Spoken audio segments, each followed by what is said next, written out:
Hello दोस्तों, नमस्कार। आप सबका एक बार फिर से स्वागत है बृहस्पति कोचिंग में।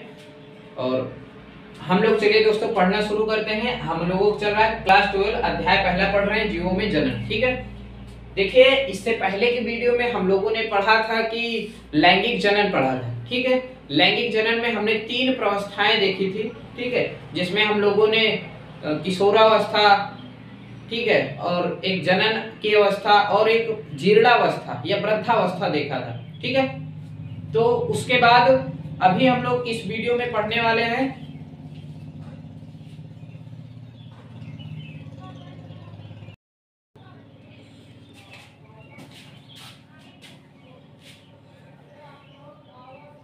हेलो दोस्तों, नमस्कार। आप सबका फिर से एक बार स्वागत है बृहस्पति कोचिंग में। मैं मोनू कुमार हूं। ठीक है, आप सभी का स्वागत करता हूं। और इसके साथ ही चलिए हम लोग पढ़ना शुरू करते हैं।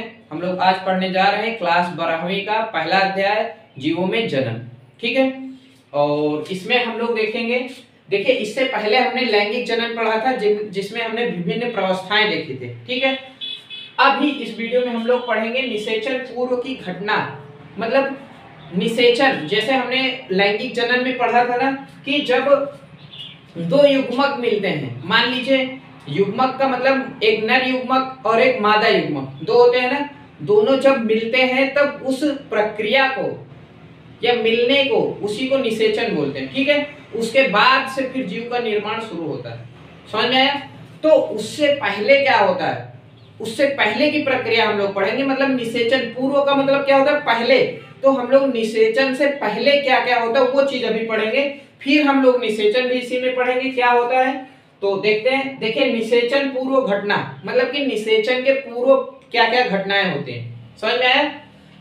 पहला है युग्मक जनन, इसको बोलते हैं गेमेटोजेनेसिस। ठीक है, उसके बाद है युग्मक का स्थानांतरण और तीसरा है निषेचन। समझ में आया? मतलब कि निषेचन के पूर्व 3 चरण होते हैं या फिर 3 प्रक्रियाएं होती हैं। एक युग्मक जनन, एक युग्मक का स्थानांतरण, एक निषेचन। युग्मक जनन अब किसे कहते हैं, हम लोग अभी इसी को बारी बारी से या एक एक करके पढ़ने वाले हैं। ठीक है, सबसे पहले हम लोग देखते हैं युग्मक जनन। युग्मक जनन का मतलब होता है, जनन का मतलब क्या होता है आपको भी पता होगा ना, संख्या बढ़ाना या फिर बनाना।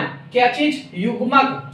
नर तथा मादा युग्मकों के बनने की प्रक्रिया युग्मक जनन कहलाती है। ठीक है, नर युग्मक, देखिए जैसे कि मनुष्यों में क्या होता है, जो नर होता है उसके अंदर नर युग्मक बनते हैं और औरतों के अंदर मादा युग्मक बनते हैं। ठीक है, तो इसी बनने की प्रक्रिया को, मतलब कि युग्मक के बनने की प्रक्रिया ही क्या कहलाती है, युग्मक जनन कहलाती है। ध्यान से समझ में आ गया ना, युग्मक जनन किसे कहते हैं। उसके बाद अब युग्मक जो होते हैं 3 प्रकार के होते हैं। मतलब जो युग्मक बनते हैं, मान लीजिए कि युग्मक बन गए भाई, युग्मक बनने की प्रक्रिया युग्मक जनन, और युग्मक जो बनते हैं वो 3 प्रकार के होते हैं। ठीक है, सभी जीवों में लगभग 3 प्रकार के युग्मक होते हैं। ठीक है, कौन कौन से? एक है समयुग्मकी या फिर समयुग्मक, दूसरा है असमयुग्मक और तीसरा है विषम युग्मक।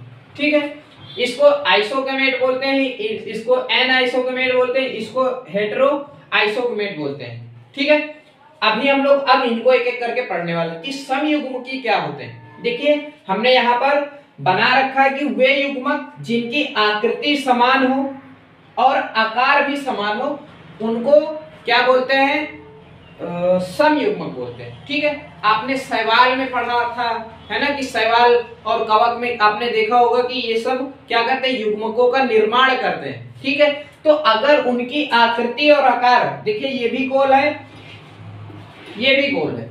मान लीजिए इसमें आप नर कौन सा युग्मक है और मादा कौन सा युग्मक है, आप ये नहीं पता कर पाएंगे क्योंकि भाई एक ही जैसे दिखते हैं। इस वजह से ये पहचानने में हम लोगों को दिक्कत होती है कि आखिर नर कौन सा और मादा कौन सा है। आया समझ में? तो ये परेशानी समयुग्मकी में आएगी।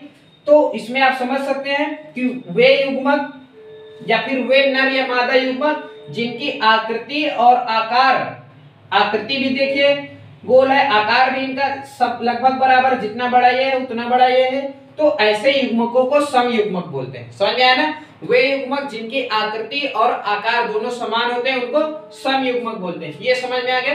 अब चलते हैं आगे विषम युग्मक की ओर। देखिए विषम युग्मक में एक बदलाव आया है, देख रहे हैं आप क्या हो गया, यहाँ पे कुछ अंतर दिख रहा है।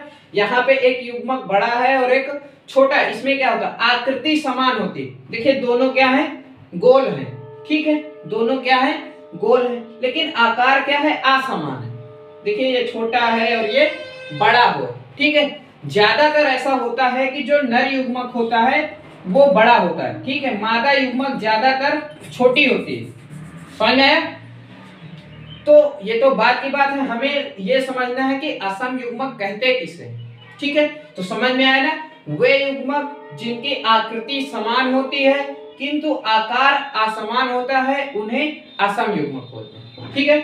हमने ये चित्र इसलिए बना दिया है कि आप देख सकते हैं, ठीक है। उसके बाद है विषम युग्मक। विषम युग्मक का मतलब क्या होता है, विषम का मतलब अब नाम से ही गड़बड़ कर रहा है, ये गड़बड़ का मतलब कि ना आकृति समान हो ना आकार समान हो, मतलब बिल्कुल ही भिन्न होते हैं एक दूसरे से। जैसे यहाँ पर देखिए एक युग्मक ये है और एक युग्मक ये देखिए ये गोल है, ये किस तरीके का है कि नहीं। ये ज्यादातर आपको मनुष्यों में जो युग्मक मिलते हैं वो इसी प्रकार के होते हैं, ठीक है। जो औरतों के अंदर या फिर मादा में जो युग्मक बोलते हैं बनता है उसको अंडा बोलते हैं, ठीक है। क्या बोलते हैं, अंडा बोलते हैं। अब हम यहाँ पे लिख ही देते हैं अंड या अंडा, ठीक है, इसको बोलते हैं शुक्राणु,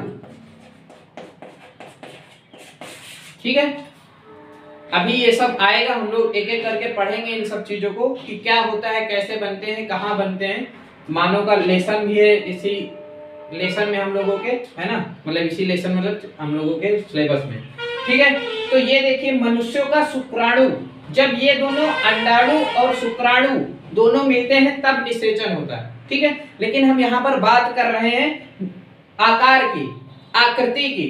तो विषम युग्मक आपको समझ में आ गया होगा कि वे युग्मक जिनकी आकृति और आकार दोनों असमान होते हैं उनको क्या बोलते हैं, विषम युग्मक बोलते हैं, जैसे कि मनुष्य में। समझ में आया? और कई सारे इनके उदाहरण किताबों में भी दिए हुए हैं, आप लोग एक एक दो करके याद कर लीजिएगा। अभी हमने ये चीज क्लियर कर दिया है, ठीक है। तो अब हम लोग इसके बाद देखते हैं युग्मक का स्थानांतरण। उससे पहले हम लोग देख लेते हैं जीवों में लैंगिकता, एक हेडिंग दी हुई है हम लोगों के सिलेबस में, चैप्टर में, उसको देखते हैं। चलिए तो लोग अब देखते हैं जीवों में लैंगिकता, ठीक है। देखिए जीवों में लैंगिकता, आपने यहाँ पर हम पादक लिख देते हैं, यहाँ पादक नहीं लिखते हैं, पादकों में, ठीक है। देखिए जीवों में लैंगिकता, आपको पता है कि दो तरीके से प्रमुख रूप से जीव होते हैं, जंतु में और पादप में, ठीक है। इसमें कवक फंजाई भी प्रमुख रूप से आ जाती है, ये चीज ध्यान रखिएगा, है ना। और यहाँ पर प्रमुख रूप से जंतु आते हैं जिनमें कोशिका भित्ति नहीं पाई जाती और जिसमें पाई जाती वो सब इधर है, ठीक है। तो चलिए हम लोग देखते हैं जंतुओं में लैंगिकता का मतलब क्या होता है। देखिए जंतु लैंगिकता का मतलब कि एक लिंगी है कि द्विलिंगी है। एक लिंगी आप किसे कहेंगे वो भी देख लेते हैं। एक लिंगी मतलब ऐसे जीव जो केवल एक युग्मक का निर्माण करते हैं, जैसे मनुष्य, ठीक है। अगर कोई जीव केवल एक युग्मक का निर्माण करता है, ठीक है, तो उसको क्या बोलते हैं, एक लिंगी। समझ में आया? जैसे काकरोच, गाय, भैंस, ये सब क्या है, एक लिंगी प्राणी है, मतलब ये केवल एक युग्मक का निर्माण करते हैं, मतलब ये अकेले संतान उत्पन्न नहीं कर सकते। इनके ये इसमें नर और मादा अलग अलग होते हैं। समझ में आया ना, नर और मादा अलग अलग होते हैं। नर नर युग्मक बनाएगा और मादा मादा युग्मक का निर्माण करती है, ठीक है। तो एक लिंगी समझ में आ गया ना, कि ऐसे जीव जो केवल एक युग्मक का निर्माण करते हैं, ठीक है, उनको क्या बोलते हैं, एक लिंगी बोलते हैं। उसके बाद है, जैसे उदाहरण के लिए हमने बताया मनुष्य, काकरोच आदि इसमें हो गया। उसके बाद है द्विलिंगी, ठीक है। द्विलिंगी का मतलब शब्द से ही देखिए पता लग रहा है, जिसमें दोनों लिंग पाए जाते हो, ठीक है। दोनों लिंग पाए जाने का मतलब यह है कि वह नर युग्मक का भी निर्माण करती है और मादा युग्मक का भी निर्माण करती है। जैसे ये देखिए इसमें यहाँ पर लिखा भी है, ये जीव एक ही शरीर में दोनों युग्मकों का निर्माण करते हैं, ठीक है। दोनों युग्मक कौन कौन से, मतलब नर युग्मक और मादा युग्मक दोनों का निर्माण करते हैं, जैसे केचुआ और जोंक, ठीक है।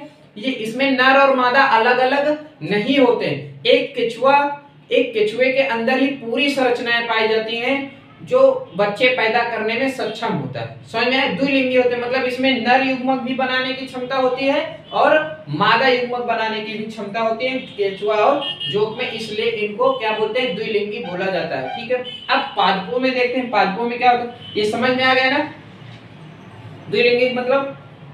ठीक है, मतलब दोनों युग्मक का निर्माण करें तो द्विलिंगी होगा। उसके बाद है पादपों में या फिर कवक, शैवाल, फंजाई, जिसमें हमने बताया ना जिसमें कोशिका भित्ति पाई जाती है। ठीक है, हम उनकी बात कर रहे हैं। तो ये एक लिंगाश्रयी, एक लिंगाश्रयी का मतलब देखिए यहीं पर एक लिंगी लिखा है, यहाँ पर एक लिंगाश्रयी लिखा है। एक लिंगी भी कह सकते हैं लेकिन पादपों के लिए, कवक के लिए, है ना, और शैवाल के लिए ज्यादातर ऐसे शब्दों का यूज किया जाता है। तो ये चीज जानकारी में रखिएगा, है ना, कि पादपों में को हम एक लिंगी बाद में कहेंगे, उन्हें एक लिंगाश्रयी पहले कहेंगे। समझ में आया? कह सकते हैं लेकिन उसको पहले कहेंगे। तो पादपों में भी दो प्रकार के होते हैं, मतलब इसमें भी एक लिंगी और द्विलिंगी होते हैं। ठीक है, आपने देखा होगा आपके घर में दो पपीते हैं, एक उसमें से फल देता है और एक नहीं देता। आपने खजूर देखा होगा, कई खजूर बस पत्ती दिए हैं और फल नहीं लग रहे हैं, वो नर खजूर होते हैं। इसमें भी पौधों में भी नर और मादा होता है ना, जिस तरीके से जंतुओं में नर और मादा होता है उसी तरीके से पौधों में भी नर और मादा पौधे अलग अलग होते हैं। या फिर कई बार होता है कि पुष्प अलग अलग होते हैं। ठीक है, कोई एक लिंगी पुष्प का निर्माण कर रहा है, कोई द्विलिंगी का। अभी इसको समझते हैं पहले हम लोग। एक लिंगाश्रयी या विषम थैलसी भी इसको बोलते हैं, जैसे पपीता, खजूर, मार्केसिया। अब आपको तो एक लिंगी समझ में आई गया, मतलब ये पौधे हैं जो केवल एक युग्मक का निर्माण करते हैं। अगर नर पौधा है तो नर युग्मक का निर्माण करेगा, अगर मादा पौधा है तो मादा युग्मक का निर्माण करती है। समझ में आया? ये हो गया। उसके बाद है उभय लिंगाश्रयी या समथैलसी, इसे द्विलिंगी भी बोलते हैं। ठीक है, जैसे सरसों, नारियल। ठीक है, ये द्विलिंगी पौधों के उदाहरण है। सरसों के पुष्प में आप पुष्प देखिएगा, है ना, तो उसमें नर और मादा दोनों जननांग पाए जाते हैं। समझ में आया?